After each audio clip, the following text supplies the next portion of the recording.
Hace apenas unos días se cumplieron 4 años de la muerte del escritor uruguayo Eduardo Galeano, destacado hombre de letras, ensayista, periodista y que en una de sus visitas a México conversó con nuestro director general Ricardo Rocha, una charla en la que lo mismo hablaron de su entrañable libro Las venas abiertas de América Latina, que de la situación actual del continente en el que vivimos y hasta de fútbol. Recordemos esta conversación en el marco de su fallecimiento el 13 de abril del 2015 y en memoria de un escritor cuyo legado sigue vigente. Maestro, antes que nada, muchas gracias, no solo por la oportunidad de charlar con usted, sino también por expresarle personalmente mi admiración devota por toda su obra y por lo que nos ha dado desde que me abrí las venas junto con otros muchos latinoamericanos. Está bien. Con aquellas venas abiertas de América Latina. Sí, sí. Pero también conmocionado por el libro de los abrazos y tantas obras que nos han marcado la existencia. ¿Usted tiene idea de lo que ha influido en el pensamiento iberoamericano de nuestro tiempo? Con las venas sí, porque veo que ahora están de moda los libros de vampiros, las novelas de vampiros. Y se ve que Las venas fundó un género. Solo que yo hablaba de las grandes empresas, las corporaciones. Que de cómo nos han desgarrado y saqueado. De la sangre ajena, sí. Pero se ve que fundó el género, porque ahora los vampiros tienen tan bestsellers, los vampiros. Vampiro 1, Vampiro 2, Vampiro 3. Y los demás libros que siguieron a Las venas fue el comienzo de un camino, no el final. Bueno, fueron desarrollando otros espacios, otras maneras de... ampliando la mirada, digamos. Y ampliando también el espacio que la mirada mira, hasta llegar a este último espejo donde ya desaparecen del todo las fronteras del tiempo y del mapa. Y creo que eso amplió también el vínculo con los lectores, con los que celebran esa secreta ceremonia de comunión que es la lectura cuando se hace de verdad. ¿A usted le sigue doliendo América Latina y le sigue motivando a América Latina? Porque pareciera ser que este continente le duele y le asombra también y le alienta siempre. Sí, es la fuente principal de fiesta y de pena, de desdicha. Pero de las dos cosas a la vez, simultáneamente, porque por suerte hemos nacido en una región del mundo que tiene una capacidad incesante de renacimiento. Es inverosímil la tenacidad de la alegría en medio de tanta desdicha, pero sí que es la zona del mundo, la región del mundo con la que yo me identifico más. Pero ahora y en otras experiencias anteriores también lo que he intentado es asomarme más al mundo, ¿verdad? Hablaba de suerte. ¿Es una suerte o un lamento que le haya tocado vivir esta época y cronicar esta etapa histórica? Usted la ha vivido en carne propia, sí. Ha vivido las dictaduras, ha vivido la persecución, ha vivido momentos luminosos y derribamientos de muros y aperturas democráticas. Hemos visto cambiar tan dramáticamente el mundo que tal vez si alguien hubiera escrito una novela sobre lo que está pasando ahora y el derrumbe de todas estas grandes instituciones icónicas del capitalismo, por ejemplo, alguien hubiera dicho, está demasiado fantasioso esto, no te lo puedo publicar. Claro. Y que un presidente de Estados Unidos no solo que sea negro, sino que diga que no se puede seguir pensando en el desarrollo en beneficio solo de los que más tienen. Impensable. ¿Cómo describe este tiempo que nos tocó vivir? Sí, es la realidad humillando a la imaginación. O sea, es verdad que la realidad es prodigiosa. Prodigiosa en sus horrores y también en sus maravillas, en sus cosas hermosas. Y en su capacidad infinita de sorpresa. Yo creo que en ese sentido, bueno, sí, la elección de Obama ha sido muy importante, ¿no? Un presidente, si no negro, por lo menos mitad negro, mulato, en un país donde los mulatos se consideran negros, oficialmente son negros. Es una buena sorpresa de la historia. Y yo le doy la bienvenida, al margen de que, bueno, muchas de las cosas que Obama propone o hace no me gustan, pero eso no es lo más importante. Lo más importante es el hecho de que por primera vez... ¿Hay cosas que le gustan de él?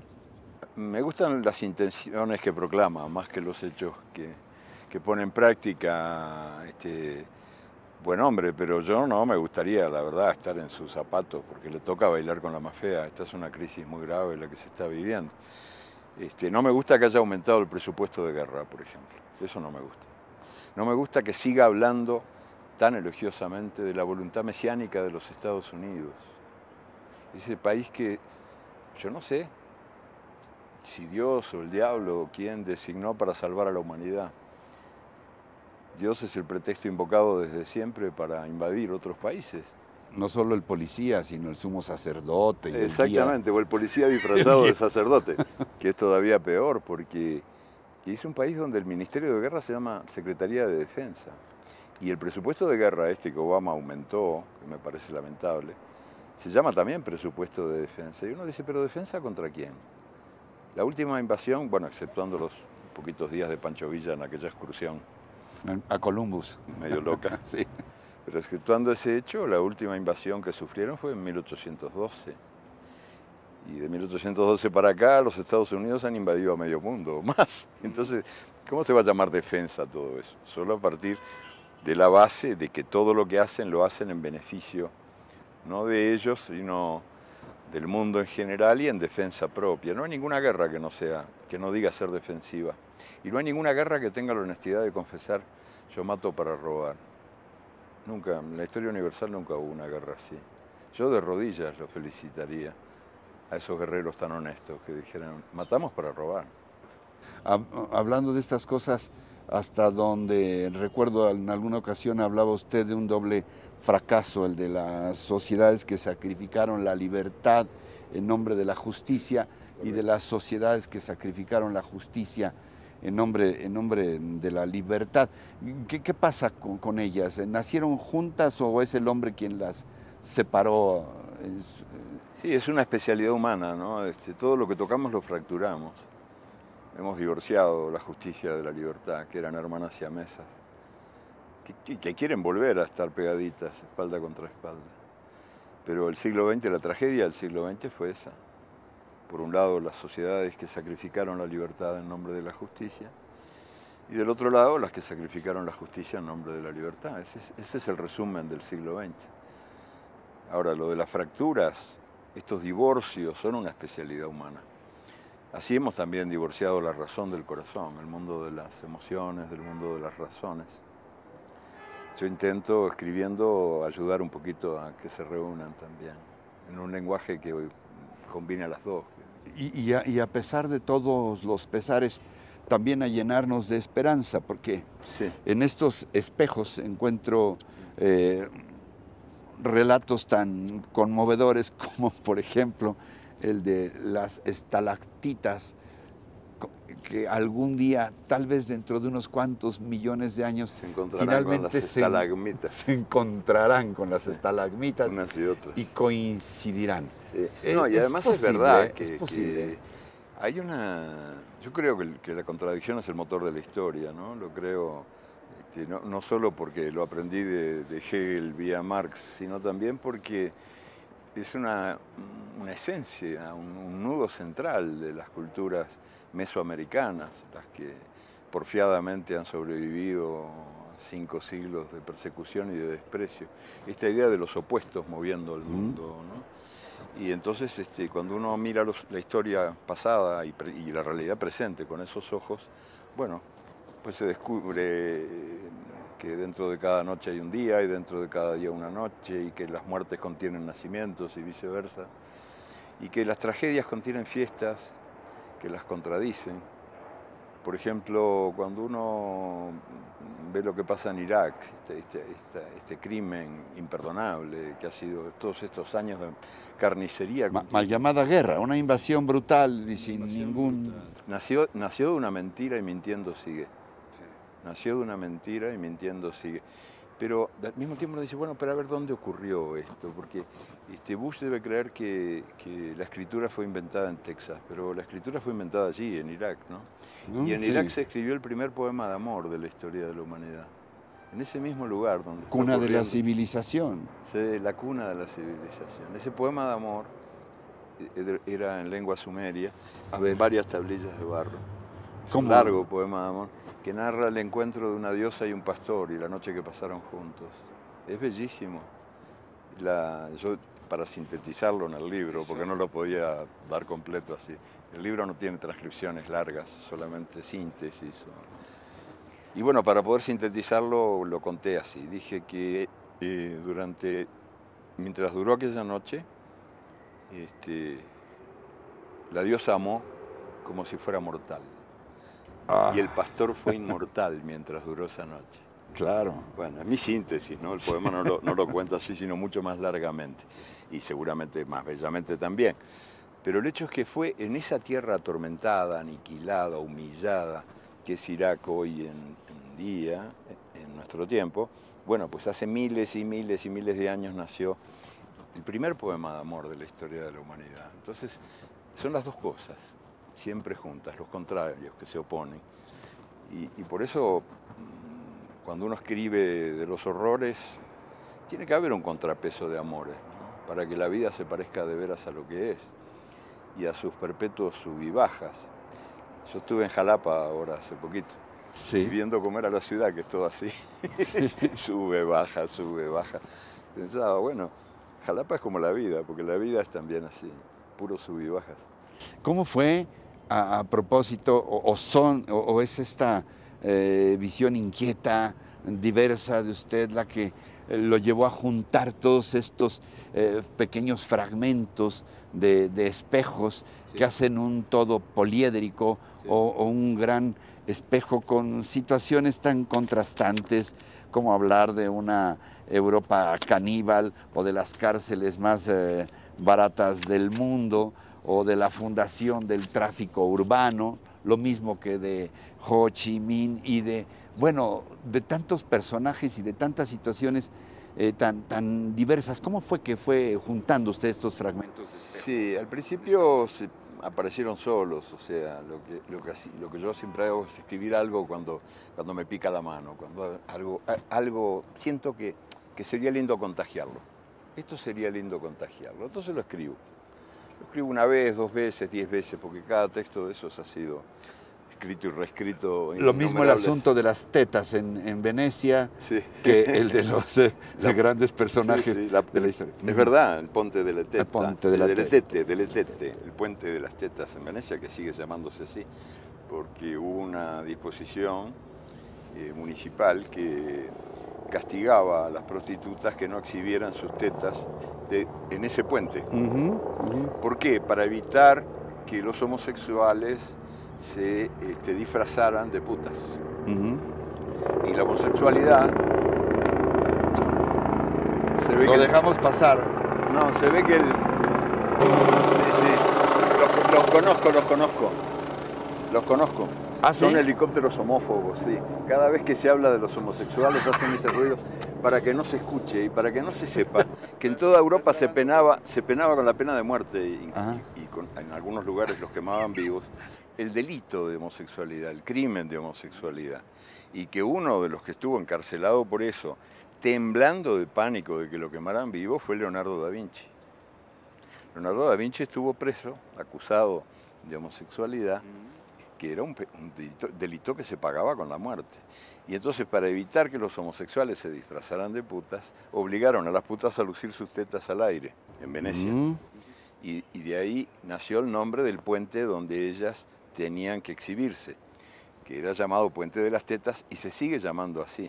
No tiene mucha importancia la historia, solo para ilustrar de un modo, desde un ángulo... Pero a usted le llamó la atención. Sí, bueno, yo he ido a Venecia y siempre varias veces. ¿Qué cosas le siguen llamando la atención? Todo. Motivando su capacidad de asombro?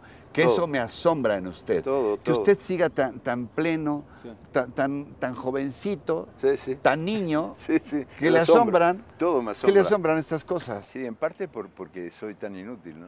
Entonces cuando aprieto un botón y se enciende la luz, me parece que es magia pura eso, por mi inutilidad. ¿Subirse a un avión? Yo no soy capaz de arreglar un enchufe, no sé manejar, nada. Y mira, ¿Y la computadora? No, bueno, ahí está. Eso es porque durante muchos años yo sospeché, y todavía sospecho, que las computadoras beben de noche, que cuando nadie las ve, ellas se entregan al alcohol, y por eso hacen cosas inexplicables durante el día. Todavía creo, tengo esa sospecha. Pero finalmente... No me está hablando en serio. Sí, sí, sí. A ver, ¿por qué? Beben, aquí beben tequila por ser México, pero en otros países otras bebidas. ¿Y luego qué Las hacen? computadoras, desastres durante el día. Están desastres. con una Porque cruda, están con resaca, con cruda. la resaca. Sí, es la cruda lo que explica. Pero bueno, hablando en serio, yo después he empezado a entenderme con ellas, escribo a mano siempre. Pero después Ya somos dos. Después paso en computadora y la verdad es que son útiles. Y entonces un día se me ocurrió decir, la verdad es que este bichito, esta maquinita es muy útil para los mails, sobre todo para los contactos profesionales. Las cartas privadas es mejor hacerlas a mano, ¿no? Más cariñosas. Yo creo. Pero es muy útil y además para archivar todo eso que uno va haciendo, que no se lo lleve el viento. Y es un útil bichito. Entonces dije, ¿a quién se lo tengo que agradecer?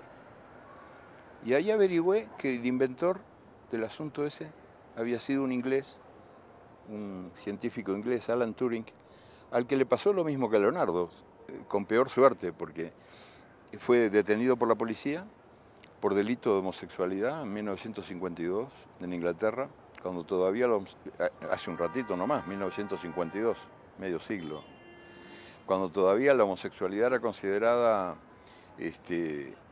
enfermedad y crimen, las dos cosas a la vez. Entonces le ofrecieron un tratamiento médico para curarlo, los policías. Lo internaron en un hospital, le metieron hormonas y, bueno, le crecieron tetas al Turing, pobre, y se volvió loco, impotente y loco. Y se recluyó, él era profesor, el de más alta categoría en toda Inglaterra, el científico más respetado en su momento.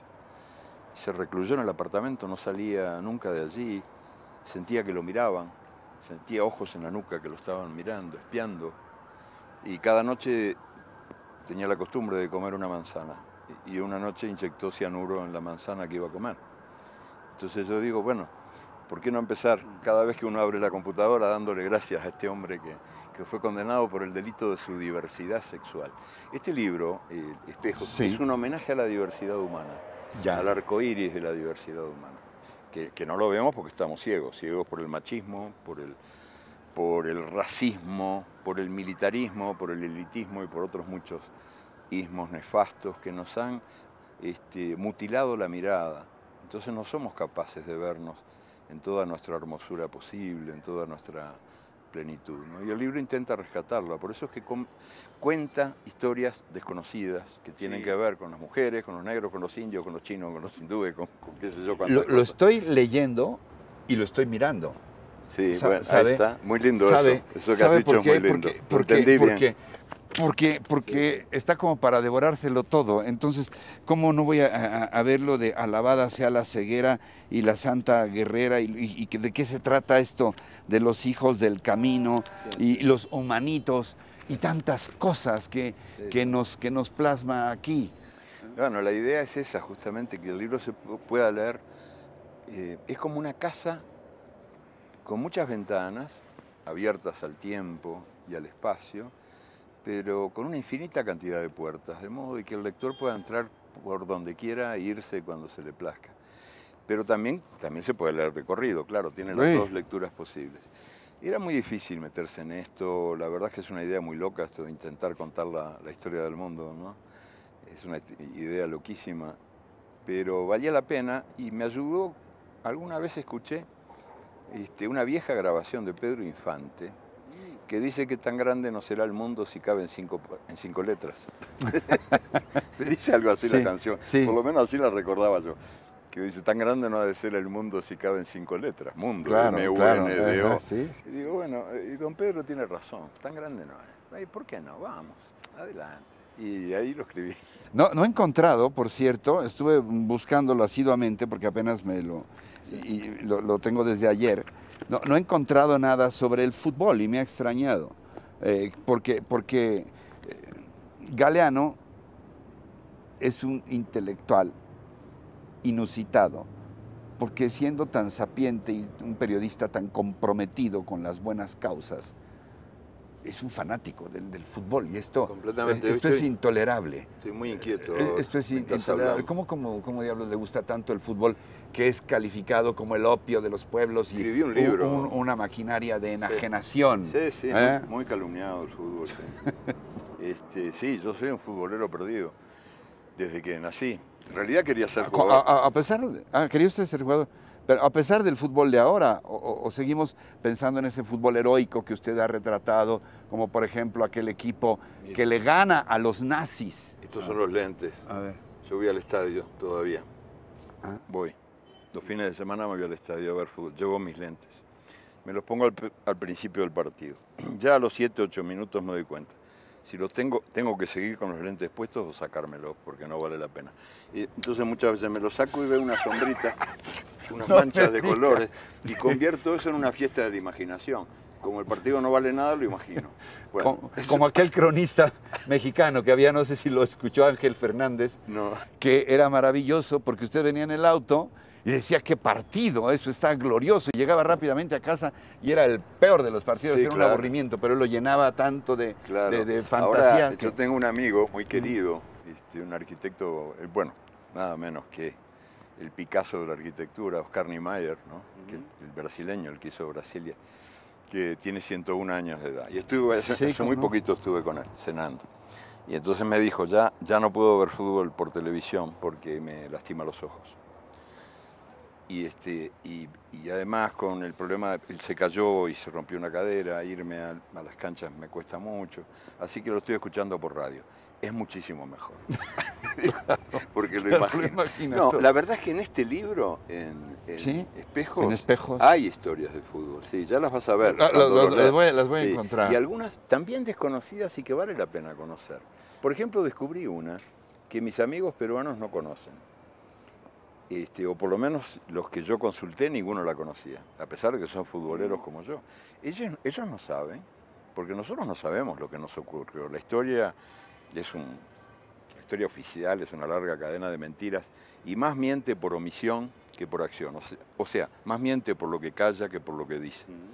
Y entonces estos amigos míos peruanos no saben que en las famosas Olimpiadas de Hitler, de Múnich, 1936, su país, Perú, fue protagonista de una gesta heroica.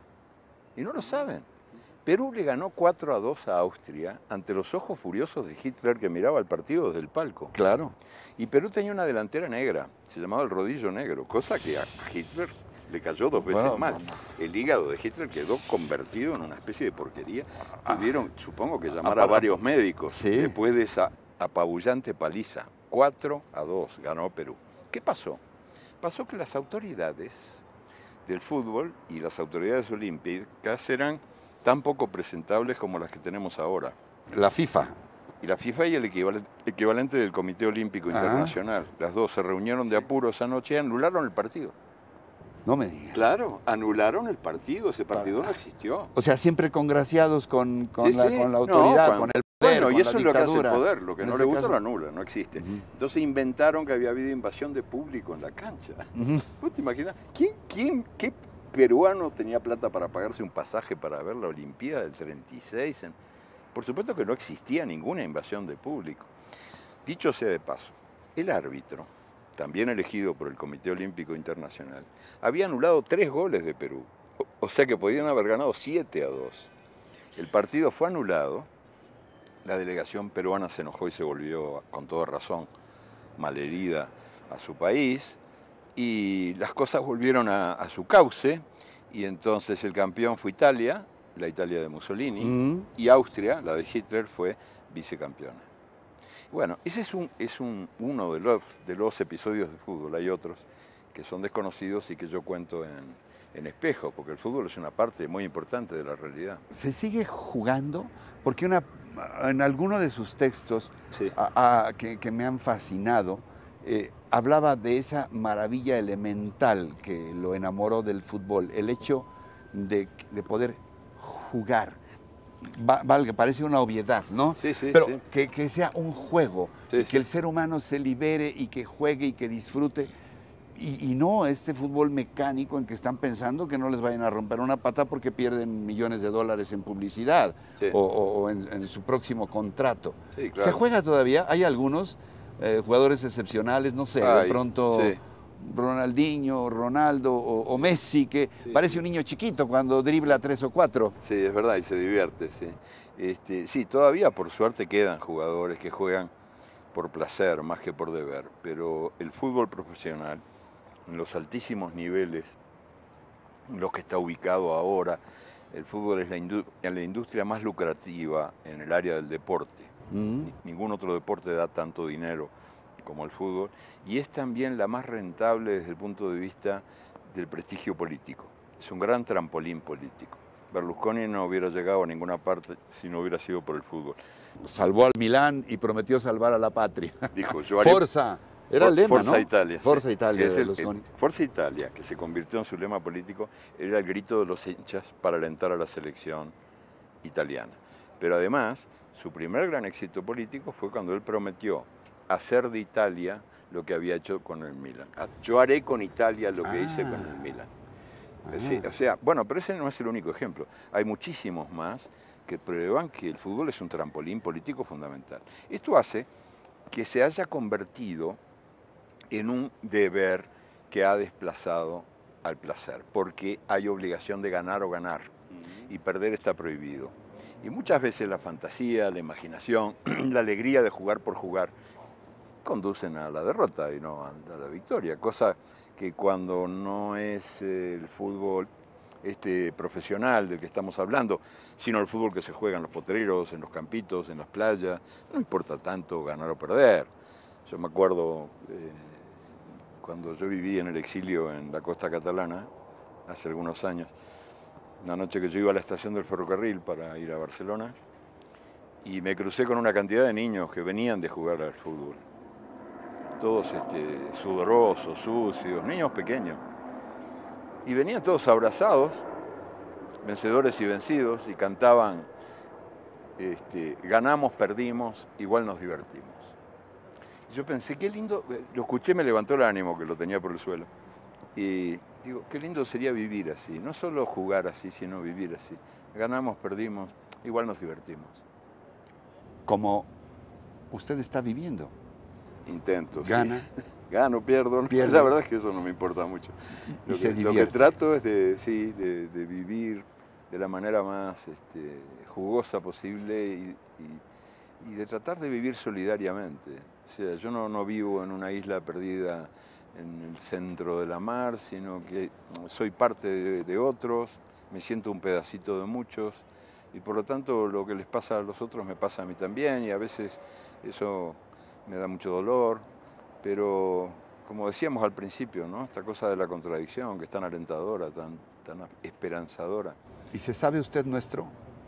Nuestro gusta, de México. ¿Le gusta sentirse nuestro? Sí, nuestro, de los latinoamericanos, de los mexicanos, sí, de tantos que como yo hemos abrevado en su pluma. Sí, esa es. Y hemos aprendido de usted, aunque usted no lo sepa. Nada, eso no importa mucho.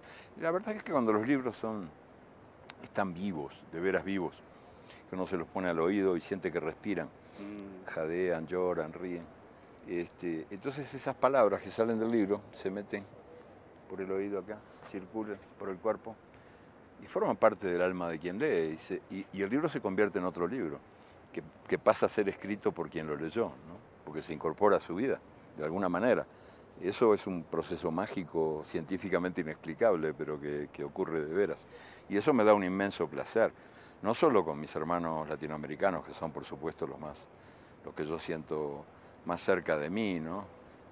Mis más queridos y mis más querientes, sino también con muchísima gente que no conozco, que habla otras lenguas, que viven en los lugares más distantes y que a través de las traducciones de pronto se conectan, y se conectan mágicamente, de un modo lindísimo, hermosísimo. Yo recibo a veces cartas que realmente me emocionan hasta lo más hondo, que vienen de lugares tan distintos, de culturas tan diversas, que uno dice, en realidad tenemos de veras una vocación universal, nosotros los humanos, o los humanitos, como lo llamo yo en el libro, hablan de la globalización. La globalización es la internacionalización de los negocios, la internacionalización del dinero. Todo bien con ella, siempre y cuando el dinero esté severamente vigilado, porque la libertad del dinero es muy peligrosa para la libertad humana, pero mucho mejor que la globalización es esta suerte de confirmación de que no se equivocaron los maestros míos de la militancia que me enseñaron a valorar la palabra internacionalista, internacional, a saber que más allá de las fronteras de cada país hay otro gran país posible que es el planeta entero, y que dentro de ese planeta, dentro de ese mundo, hay otros mundos que esperan nacer, que el mundo está embarazado de otros mundos, esas cosas bellas que yo aprendí, las aprendí para siempre, te voy a decir, sobre todo de los exiliados españoles en el Uruguay. Yo era un niño todavía, no tuve educación formal, fui a 6 años a la escuela y un solo año al secundario nada más. Después me eduqué en los cafés y sobre todo con esto, con aquellos locos exiliados, ya estaban cascaditos y muy, en fin, exiliados españoles que se pasaban peleándose entre sí y discutían en los bares, en los cafés, en las vinerías. Y yo me prendía a aquellas mesas y escuchaba y aprendía y aprendía. Y aprendía las lecciones más perdurables de la dignidad humana, porque venían de los vencidos. Ellos habían perdido, pero tenían razón, aunque hubieran perdido. No siempre ganan los que tienen razón, más bien ocurre al revés. Y ahora en estas vueltas de la vida ejerce usted un magisterio. Bueno, déjeme decirle, en primer lugar, que yo podría seguir charlando durante muchísimo tiempo, pero no quiero abusar de su agenda, tiene compromisos, está presentando en México en varios lugares tan importantes como Bellas Artes y nuestra Universidad Nacional, estos espejos. Pero hablando del libro, ¿qué le diría a quienes le pregunten, maestro, ¿por qué habría yo de leer su libro? ¿Cuál es la intención de usted? ¿Por qué nos presenta esta gama de experiencias tan humanas como diversas y contrastantes? Bueno, en primer lugar no recomendaría. Yo sé que es difícil decir, yo sí lo puedo decir, que es una delicia, no es un libro, es como un maná, como algo delicioso que además se puede comer de a poquito porque está tan bueno que no quiere uno terminárselo. Bueno, eso es una cosa tuya, un elogio tuyo muy cariñoso. Pero ¿qué podría decir yo? Bueno, a quien no conozco, ¿no? Yo quiero ayudar a recuperar los colores del arco iris terrestre. Y son bellísimos, innumerables. El arco iris terrestre es muchísimo más bello, más fulgurante y hermoso que el arco iris celeste. Y entonces, bueno, el libro es una ayudita nomás para que sepamos que cuando vemos, nos deslumbramos con estos arcoíris que atraviesan el cielo después de las lluvias, poco sabemos de nuestro propio arcoíris, que nosotros contenemos más colores que ese arcoíris del cielo y que estamos ciegos de esos colores y que bueno, el libro quiere ayudar a recuperarlos y por lo tanto a recuperarnos. Ojalá que esta sea la primera de muchas conversaciones o que tengamos una conversación única, interrumpida a lo mejor de pronto por algunos meses o años. Cómo no. Pero me encantará volver a encontrarlo, maestro, a Galeano, al escritor, al periodista, pero sobre todo al hombre del mundo, al ciudadano del mundo que es y que nos ha enseñado a ser a todos sus lectores. Muchas gracias. Ya habrá ocasiones sin ninguna duda. Nos volveremos a cruzar. Gracias, hasta muy pronto, hasta siempre. Chao.